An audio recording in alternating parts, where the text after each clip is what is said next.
요한계시록을 제대로 이해하기 위해서는 전체 구조를 자주 살펴보아야 합니다. 그래야 길을 잃지 않습니다. 그래서 오늘 본문을 다루기 전에 지금 우리가 요한계시록에 어디쯤 와 있는지 먼저 살펴보려고 합니다. 요한계시록에는 완전수인 숫자 7이 많이 나옵니다. 이런 측면에서 요한계시록도 7개로 나눌 수가 있습니다. 첫째 부분은 1장에서 3장입니다. 거기에는 사도 요한이 환상 중에 주님을 만난 내용과 주님께서 7교회에게 주시는 메시지가 담겨 있습니다. 둘째 부분은 4장에서 7장입니다. 여기에는 7인 심판이 나옵니다. 셋째 부분은 8장에서 11장인데 7 나팔 심판이 나옵니다. 넷째 부분은 12장에서 14장입니다. 최근까지 살펴본 교회의 역사의 그 배후에서 일어나고 있는 영적 전쟁을 다루고 있습니다.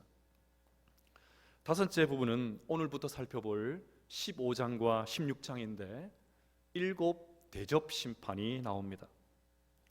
여섯째 부분은 17장에서 19장으로 바벨론과 짐승의 멸망을 자세하게 다루고 있습니다. 마지막 7째 부분은 20장에서 22장인데 새 예루살렘의 그 장엄한 환상을 보여주면서 요한계시록이 끝이 납니다.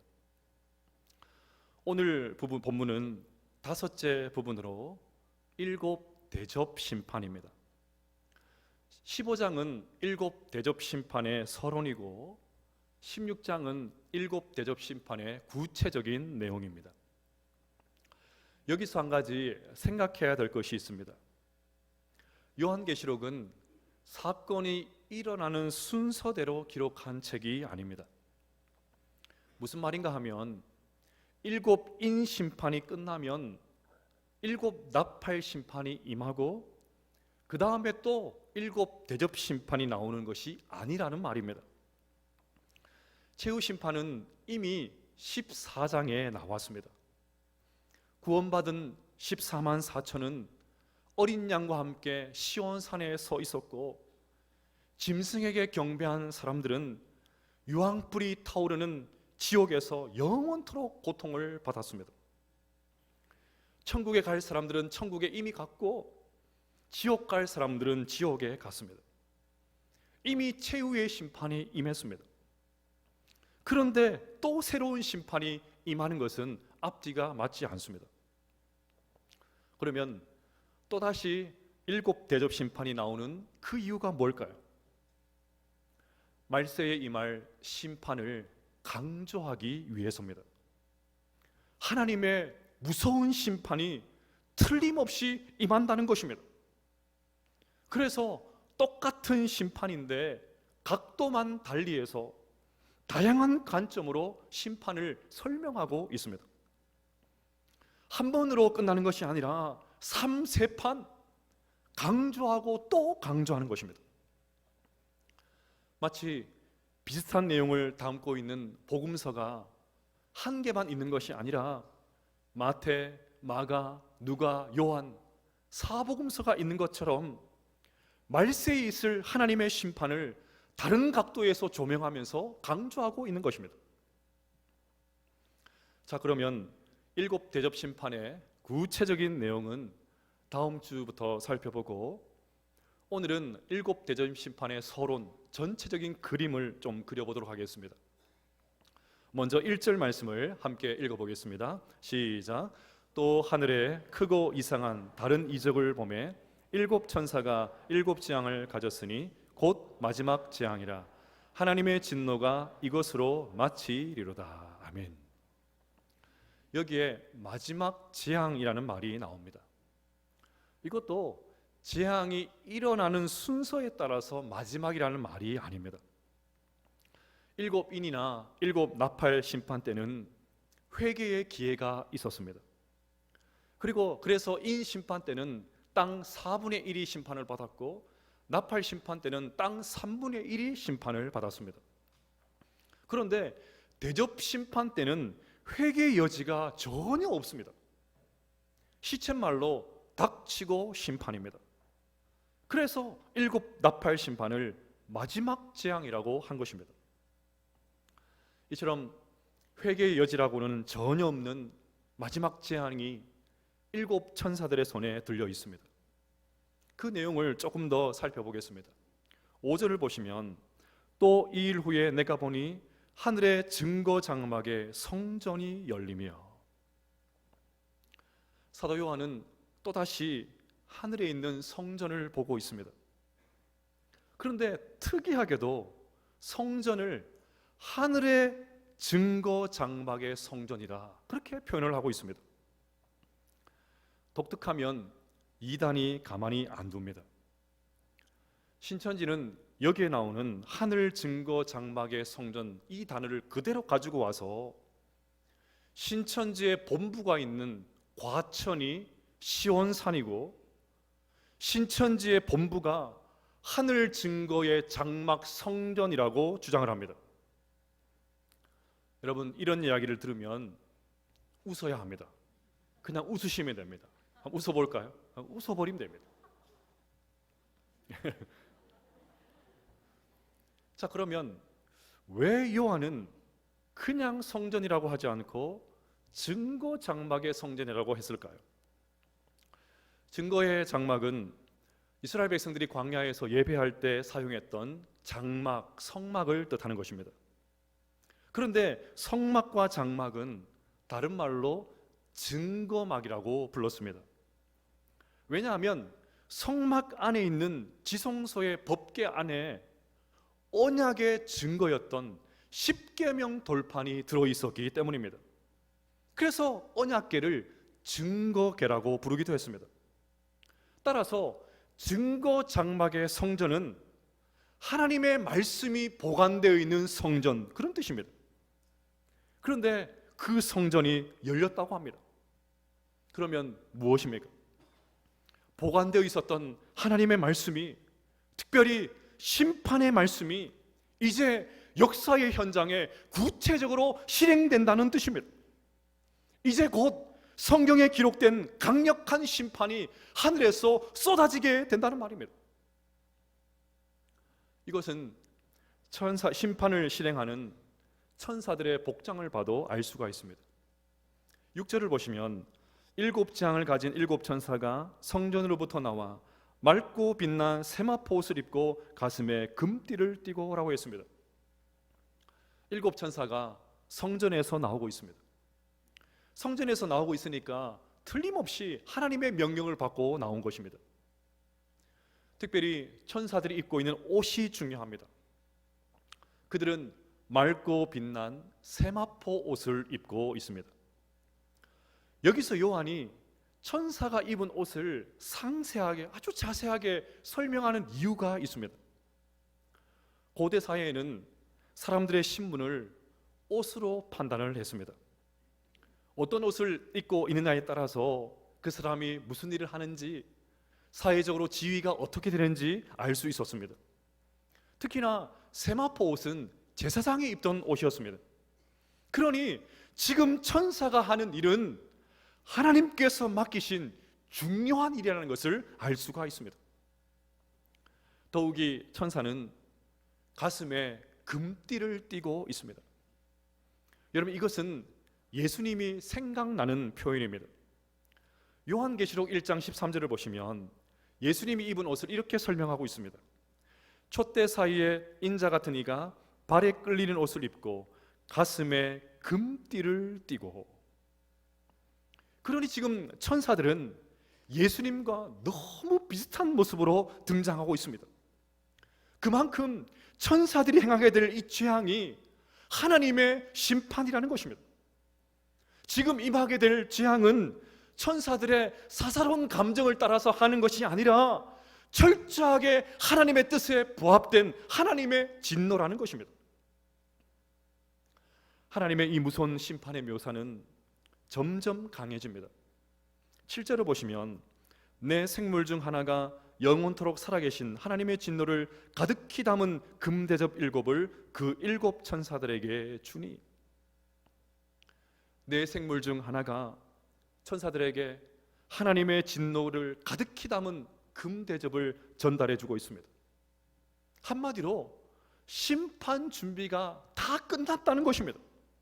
이제 받은 대접을 쏟기만 하면, 대접을 엎기만 하면 그 안에 담겨있는 모든 재앙들이 쏟아지게 된다는 것입니다. 그런데 하나님의 진노가 금대접에 담겨 있습니다. 여러분, 금대접하면 생각나는 장면이 있어야 합니다. 2부 예배의 수준을 한번 보겠습니다. 1부 예배 때는 한 분도 대답을 못 하시더라고요. 금대접하면 무엇이 생각이 나십니까? 금대접, 뭐가 생각이 나십니까? 대답을 하셔야 빨리 설교가 마칠 수 있습니다. 금대접하면 뭐가 생각이 나십니까? 여러분 다 들으셨어요. 성도들의 기도죠. 일부 예배 참석하신 분이 있어요. 금대접하면 성도들의 기도가 생각이 나야 합니다. 요한계시록 5장 8절에 이런 말씀이 있습니다. 향이 가득한 금대접을 가졌으니 이 향은 성도의 기도들이라. 그래서 6장 10절에서 순교자들이 하나님께 이렇게 기도했지 않습니까? 거룩하고 참되신 대주제여, 땅에 거하는 자들을 심판하여 우리 피를 갚아주지 아니하시기를 어느 때까지 하시려 하나이까? 결국 성도들의 이 피 맺힌 기도가 어떻게 되었습니까? 요한계시록 8장 4절 말씀을 함께 읽어보겠습니다. 시작. 향연이 성도의 기도와 함께 천사의 손으로부터 하나님 앞으로 올라가는지라. 결국 무엇입니까? 하나님께서 금대접에 담긴 그 성도들의 기도를 들으시고 마침내 그 금대접에 하나님의 심판을 담아서 천사들에게 전달해 주신 것입니다. 사랑하는 여러분, 우리가 기도해야 될 이유가 바로 여기에 있습니다. 우리가 기도라고 하면 맨날 달라는 것을 생각을 하죠. 늘 나의 이 결핍된 문제를 채워달라고 기도를 합니다. 하지만 종말을 살아가는 우리에게 정말 필요한 기도는 공의로우신 하나님께서 이 불의한 세상을 심판하여 주시옵소서, 그 기도입니다. 그래서 성경에 나와 있는 성도들의 기도를 보면 대부분 언제까지입니까? 하나님 도대체 언제까지입니까? 그런 기도도 가득 차 있습니다. 도대체 언제까지 이 불의한 세상을 봐야 합니까? 하나님께서 안 계시는 것처럼 느껴지는 상황이 언제까지 지속되어야 합니까? 도대체 하나님 뭐 하십니까? 이런 기도를 해야 합니다. 지난 역사를 복귀해도 그렇고 지금 우리 눈앞에 펼쳐진 현실도 그렇고 세상은 악이 판을 치는 것 같습니다. 악이 날뛰고 악이 승리한 것처럼 보입니다. 하지만 오늘 본문을 통해서 주님은 분명하게 말씀하십니다. 성도들의 기도가 담긴 그 금대접에 나의 진노를 담아서 악인들에게 쏟아버릴 것이다. 나의 진노가 그들의 얼굴에 쏟아지게 될 것이다. 그러니 여러분, 이 공의로우신 하나님을 향해 심판을 바라보면서 밤낮 부르짖어 기도할 수 있는 우리 모두가 될 수 있기를 주님의 이름으로 축복합니다. 이제 하나님의 심판은 절정으로 치닫고 있습니다. 8절을 보시면 하나님의 영광과 능력으로 말미암아 성전에 연기가 가득 차매 일곱 천사의 일곱 재앙이 마치기까지는 성전에 능히 들어갈 자가 없더라. 앞서 말씀드린 대로 일곱 대접 심판은 겉으로 보면 천사들이 하는 것 같지만 사실은 하나님께서 하시는 일입니다. 그러니 하나님께서 하시는 일을 누가 막을 수 있습니까? 그래서 일곱 재앙이 마치기까지는 성전에 들어갈 자가 없다고 하십니다. 이처럼 일곱 대접 심판이 쏟아질 때 이 재앙을 피할 수 있는 방법이 없습니다. 하나님의 그 진노의 대접을 있는 그대로 다 받아야 합니다. 자, 이것이 일곱 대접 심판의 전체적인 그림입니다. 그럼 솔직히 지금까지 이 얘기를 들으시고 어떤 느낌이 드십니까? 혹시 좀 불편하지 않으십니까? 휴가를 마치고 와서 하는 설교니까 조금 듣기 좋은 설교를 해야 되는데 그렇지 못해서 저도 준비할 때부터 지금까지 마음이 좋지 않습니다. 왜 하필 이런 본문이 남아있나? 그런 생각을 했습니다. 하지만 기양지사 이렇게 된 것 차제에 심판에 대해서 좀 정리를 하면 좋겠습니다. 앞으로 살펴보겠지만 7 대접 심판은 이미 살펴본 7 인과 7 나팔 심판과는 비교가 되지 않을 정도로 가혹합니다. 마치 주님께서 사도 요한에게 이렇게 말씀하시는 것 같습니다. 지금까지 나온 심판은 아무것도 아니야. 진짜가 기다리고 있어. 만약 여러분들이 이런 주님의 음성을 들었다면 이런 마음이 어떠시겠습니까? 아무리 악인들이라고 해도 하나님께서 이렇게까지 하셔야 되나? 이렇게 가혹하게, 이렇게 집요하게, 그렇게 응징하셔야 되나? 이런 마음이 들지 않겠습니까? 결국 심판은 지옥에 대한 이야기로 이어집니다. 지옥은 신불신을 막론하고 아주 거북한 주제입니다. 그래서 제대로 듣지를 않습니다. 또 들어본 적도 별로 없습니다. 여러분 지옥 설교 들어본 적 있으십니까? 저는 한 번도 들어본 적이 없는 것 같아요. 심지어 지옥은 어린아이들을 겁주기 위해서 만들어낸 그런 이야기 정도로 여깁니다. 더욱이 지옥은 인류가 미개한 그런 시절에 믿었던 내용이고 지금과 같이 과학이 발전한 시대에는 어울리지 않는다고 그렇게 치부하는 사람들도 있습니다. 또 많은 사람들이 지옥은 하나님의 성품과 맞지 않다고 주장을 합니다. 하나님은 사랑의 하나님이시라고 하는데 그런 분이 지옥을 만들어서 죄인들을 영원히 고통받게 두시는 것 맞지 않다는 것입니다. 그래서 특히나 현대 사회는 관용을 최고의 덕목으로 생각을 하죠. 그래서 하나님께서 죄인을 용서하지 않으시고 지옥에 던지는 것은 최고의 부덕이다. 그렇게 이야기를 합니다. 물론 불신자들이 이렇게 주장을 하면 얼마든지 이해할 수 있습니다. 그래서 성경을 모르니까 심판도 모르고 종말도 모르고 그렇게 하니까 그렇게 말하는 것 얼마든지 이해할 수 있습니다. 그런데 그리스도인들 중에서 하나님의 백성들 중에서도 심판하시고 진노하시는 하나님을 거북하게 생각하는 사람들이 있습니다.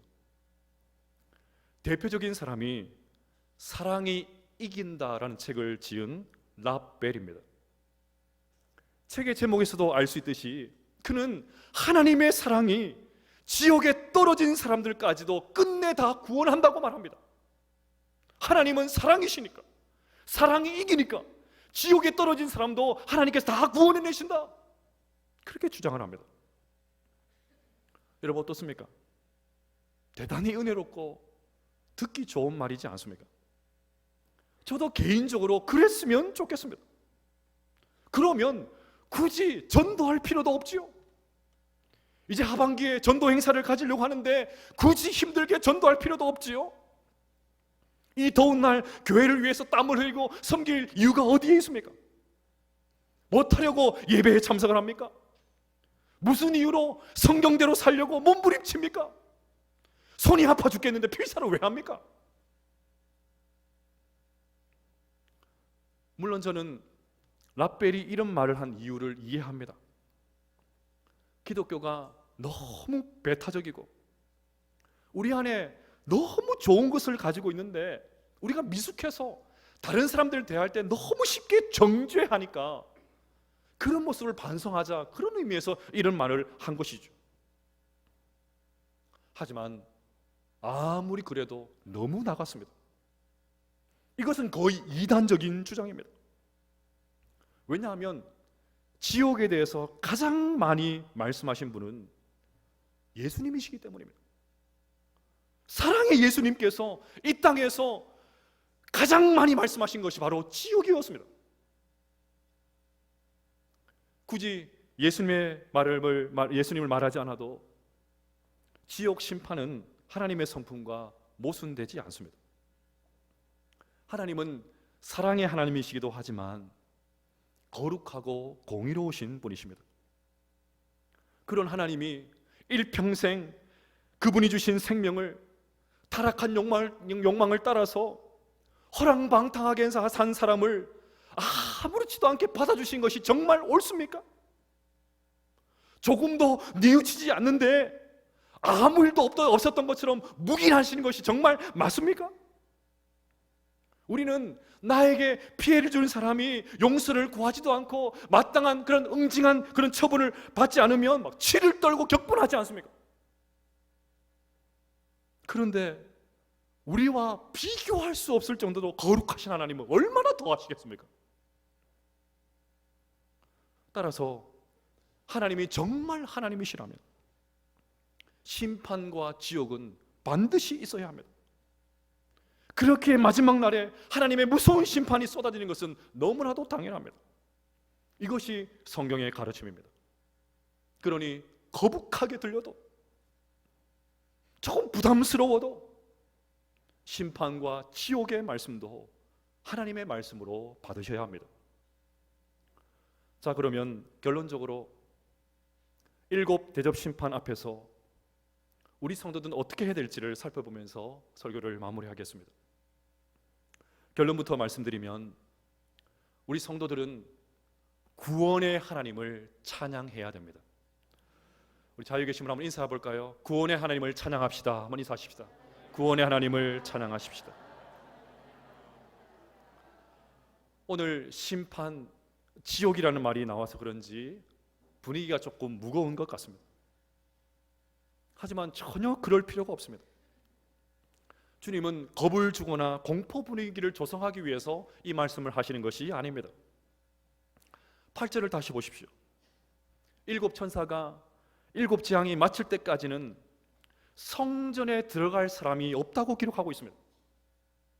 그런데 오늘 본문에 보면 이미 성전에 들어간 사람들이 있습니다. 그 굳게 닫힌 성전문을 열어젖히고 이미 성전 안에 들어가 있는 사람들이 있습니다. 2절과 3절 말씀을 읽어보겠습니다. 시작. 또 내가 보니 불이 섞인 유리바다 같은 것이 있고 짐승과 그의 우상과 그의 이름의 수를 이기고 벗어난 자들이 유리바닷가에 서서 하나님의 검은고를 가지고 하나님의 종 모세의 노래 어린 양의 노래를 불러 이르되 주 하나님 곧 전능하신 이시여 하신 일이 크고 놀라우시도다. 만국의 왕이시여 주의 길이 의롭고 참되시도다. 아멘. 지금 유리바닷가에서 서서 찬양하고 있는 사람들이 누구일까요? 유리바다가 힌트입니다. 유리바다가 정확하게 무엇인지 알 수는 없습니다. 다만 유리바다는 이미 요한계시록 4장 6절에서 나온 적이 있습니다. 보좌 앞에 수정과 같은 유리바다가 있고 보좌 가운데와 보좌 주위에 4 생물이 있는데 앞뒤에 눈들이 가득하더라. 유리바다는 보좌 앞에 있었습니다. 따라서 지금 찬양하는 사람들은 하나님이 앉아 계신 보좌 앞에 서 있습니다. 그러면 이들의 정체는 두말할 것도 없이 성도들입니다. 유리바다가에 서서 찬양을 부르고 있는 사람들은 하나님의 백성들입니다. 그래서 히브리서 기자는 우리 성도들이 누릴 은혜를 이렇게 노래했던 것입니다.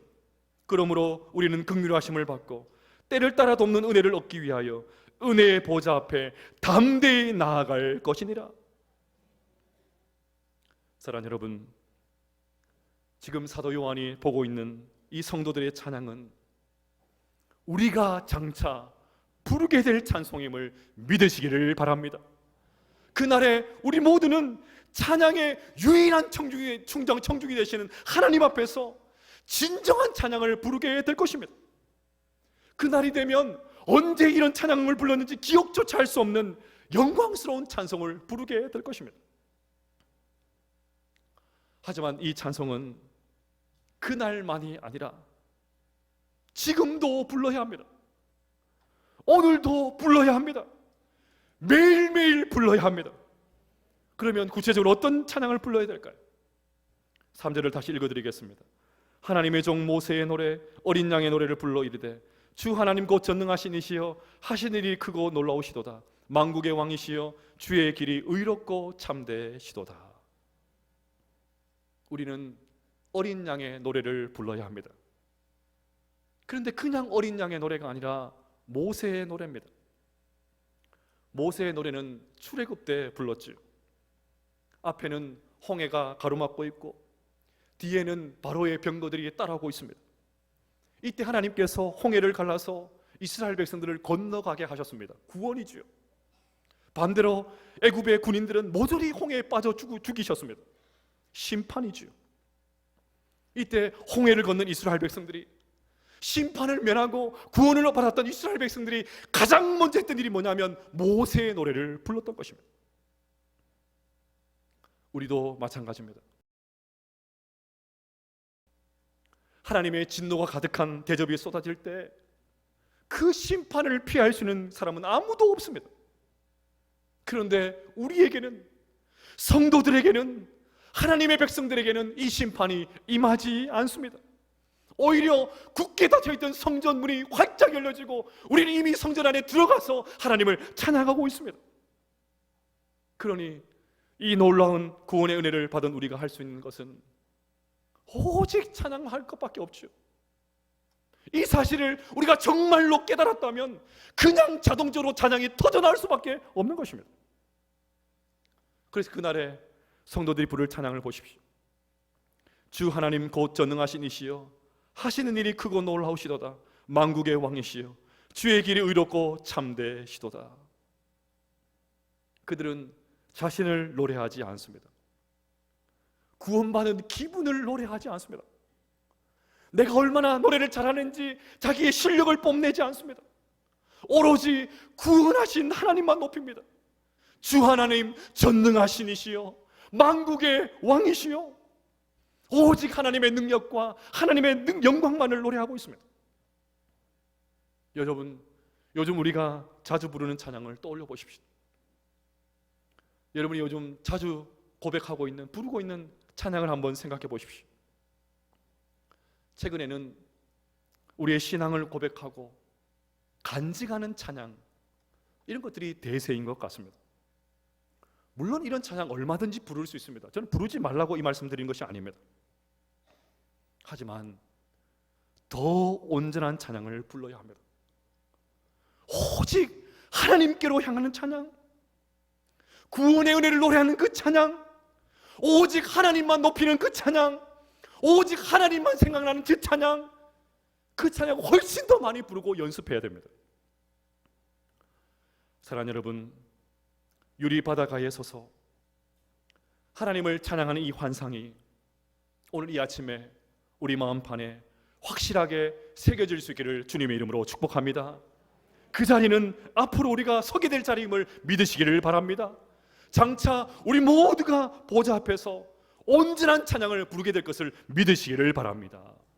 그리하여 이 땅에서 짐승과 그의 우상과 그의 이름의 수를 이기기 위해서 몸부림치며 살다가 마침내 천국에서 승리자의 모습으로 승리의 찬양을 부를 수 있는 우리 모두가 될 수 있기를 주님의 이름으로 축복합니다.